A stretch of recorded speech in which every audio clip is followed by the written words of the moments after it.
Assalamualaikum warahmatullahi wabarakatuh. Tugas presentasi kelompok 2 Program Studi Manajemen PJJ S1 Mata Kuliah Pendidikan Kewarganegaraan, judul paper Identitas Nasional, Studi Kasus Relokasi Pulau Rempang.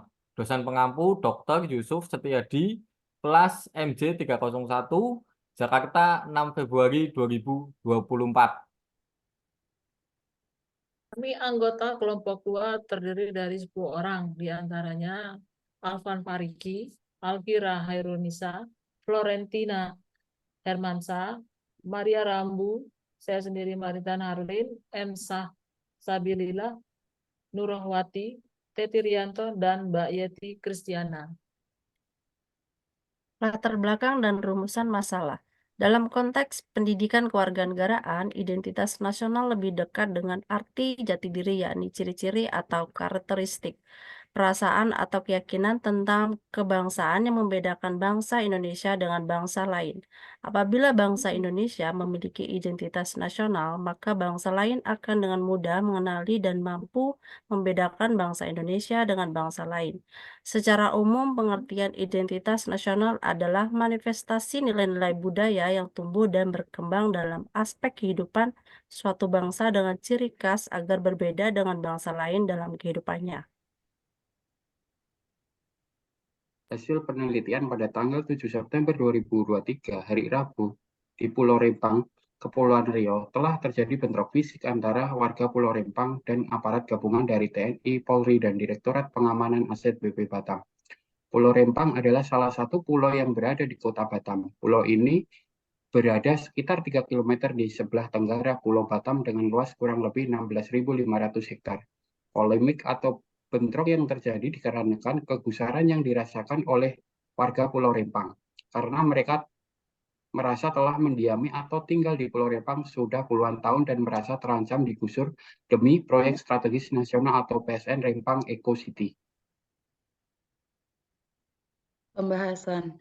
Pada tanggal 7 September 2023, hari Rabu, di Pulau Rempang, Kepulauan Riau, telah terjadi bentrok fisik antara warga Pulau Rempang dan aparat gabungan dari TNI, Polri, dan Direktorat Pengamanan Aset BP Batam.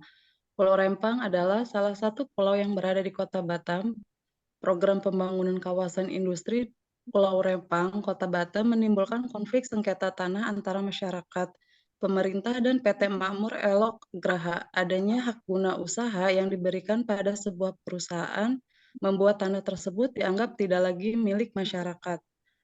Konflik lahan di Pulau Rempang mulai terjadi pada tahun 2001. Hak pengelolaan lahan atau HPL yang diterbitkan oleh pemerintah pusat dan BP Batam berpindah tangan kepada PT Makmur Elok Graha. Pulau Rempang ini memiliki luas wilayah 16.583 hektar yang terbagi menjadi 2 kelurahan, yaitu Rempangkit dan Sembulang. Pulau ini juga memiliki 16 kampung tua yang dihuni oleh sekitar 7.512 penduduk. PT Makmur Elok Graha mendapat hak pengelolaan tersebut selama 30 tahun yang dapat diperpanjang hingga 80 tahun. Pemerintah menandatangani nota kesepahaman dengan Xinyi Group dari Cina untuk pembangunan pabrik kaca dan solar panel di Pulau Rempang sebagai bagian konsep Rempang Eco City. Sosial Komunitas PP nomor 7 tahun 2018, pemberian kompensasi, restitusi, dan bantuan kepada saksi dan korban. Relokasi lahan dengan cara mengintimidasi masyarakat, kurangnya pemberdayaan masyarakat lokal. Landasan hukum, Pasal 33 Undang-Undang Dasar 1945, PP nomor 46 tahun 2007 Kepres nomor 41 tahun 1973, KLHK. PP nomor 7 tahun 2018, pemberian kompensasi dan restitusi. Pihak terkait harus menghasilkan solusi yang lebih baik bagi korban. Relokasi lahan dengan cara mengintimidasi masyarakat.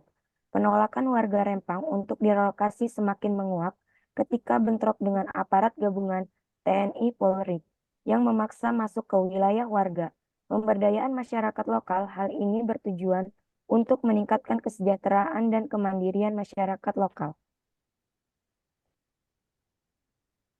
Oke, dari studi kasus yang telah disampaikan oleh rekan-rekan semuanya, dapat kita tarik kesimpulan dan rekomendasi.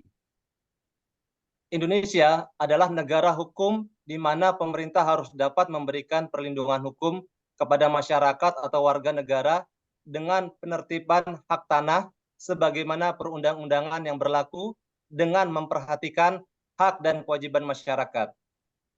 Dengan kejadian konflik lahan di Pulau Rembang ini, maka pemerintah dapat memberikan pembelajaran dan penertiban ke masyarakat serta memberikan solusi yang terbaik untuk masyarakat.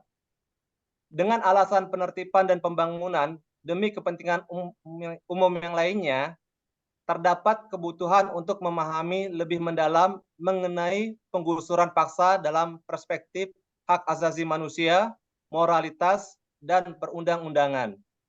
Oleh karena itu, perlindungan hukum preventif dan represif yang bertujuan untuk mencegah terjadinya penggusuran, lalu dengan adanya pemberdayaan masyarakat lokal. Demikian presentasi pendidikan kewargaan negaraan dari kelompok 2. Mohon maaf jika ada kesalahan dari dan tutur kata dalam menyampaikan presentasi kami. Terima kasih.